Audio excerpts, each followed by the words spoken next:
welcome to Dotto Tech. Today's show is all about alternatives. Now, there's a lot of energy being spent getting the word out over Microsoft's new operating system and Office application. And there's a lot of innovative and new useful features in both Vista and Office 2007. But now would be a good time to step back and consider the alternatives. Now, one alternative is certainly the Mac, and y'all know where I stand on that front. But there's another alternative that you probably haven't considered. Because in the computer world, there are three main camps for operating system. You got your Windows, you got your Mac, and you got your Linux. That's right. You just heard the L word emanate from my lips. Linux. Now, I've not shown you Linux on this show for a variety of reasons. Mainly, in my opinion, Linux was for geeks only. But my mind has changed somewhat due to a variety of reasons, and the newest crop of Linux distributions has convinced me that it's time to show it to you. So over the next two shows, we are going to look at Linux for the average end user. I can hear the questions pouring in already. Steve, is it hard to do? Is it going to turn me into a geek? Can I do everything I need on my computer? What am I going to lose with Linux? What will I gain? Will women ever talk to me again? Well, these are the questions that we hope to answer for you today and in our next show. So first up, we need to set expectations for Linux. What do we need our computer for? Now, for the overwhelming majority of us, we need a computer that connects to the internet for email and web browsing and communications. But then we also need something to do a little bit of office work on, mainly word processing, perhaps some spreadsheets.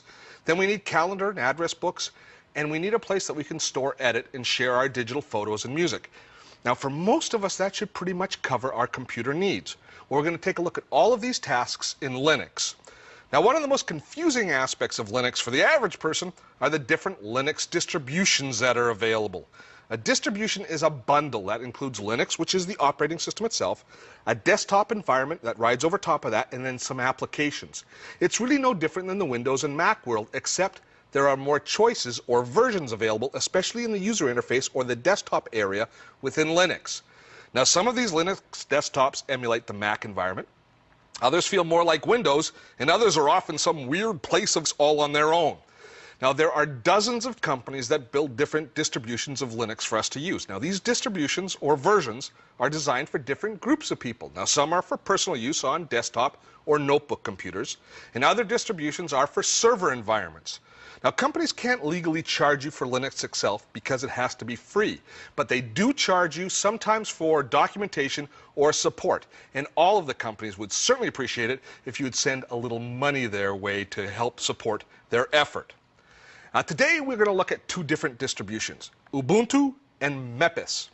I know, the names are a bit crazy, but the reason that I chose these two is because they are very user-friendly and very popular. Now, one of the great things about Linux, other than the fact it's free, is how efficiently it runs. We need a far less powerful computer once we make the switch, so that older PCs that you're, say, trying to pawn off on the kids or the in-laws run Linux perfectly. Now, I love this aspect of Linux, extending the life of a perfectly good computer that's too slow for Windows XP or Vista or even Mac OS X. This eyesore here is an old Pentium 3 that we'd put out to pasture. Nobody wanted to run it anymore. It was just too darn slow. So it was probably landfill bound. Well, we're going to have to find a new doorstop for the pantry door because this computer is going to run very nicely in Linux. So let's get started with the process. You got your computer that you want to convert to Linux. Most likely it has Windows running on it, an older version like 95, 98, or XP. Now, our first step towards Linux enlightenment is choosing a Linux distribution to call our own. We need to choose it, download it, and then test it on our hardware. So our journey to Linux begins on the internet. And let's start at Ubuntu at ubuntu.com. Now, the reason I like the Ubuntu site is, first of all, it's a very popular distribution of Linux. It's probably the most popular for the desktop environment. But beyond being a really good distribution, it also has really good information at the site about how to proceed with the whole process of converting a system over. And if I go into this download area here for the desktop at Ubuntu, I can scroll down and it will walk me through the process that I have to do to set up a test it and install disk for Ubuntu. Ubuntu. Now, this is a very important process. As I walk through it, it tells me where I download the software from, and as you can see, it's very popular. These are all mirror sites that I can download the software from, how to choose a release. But the most important technical step that we have to face at this point is doing something called burning an ISO, because when we download the software, what we're downloading is something called a disk image. We can't just copy that onto a CD and then boot a computer from that CD, because we're going to use that software to actually boot and test our system. So we have to create something called a disk image, so we have a bootable CD, so that the computer can use the CD to actually start up. And that whole process is described here in How to Burn an ISO, and they do a really nice job of explaining it to us. And this works for any distribution of Linux that we download. We download it first, and then they even give us a free piece of software here called Info Recorder, and they show us all the screenshots and walk us through the process of actually burning a disk image. So I did this. I tested this with Ubuntu, and I tested actually several different distributions of Linux before the show. The one that we're actually going to use is this one called Mepis. Now, the reason I didn't start on this site right away is they actually don't do as good a job of explaining the whole process as they do at Ubuntu. Now, you might like Ubuntu better. I like Mepis better. It doesn't really matter. They're all distributions of Linux that will work just fine.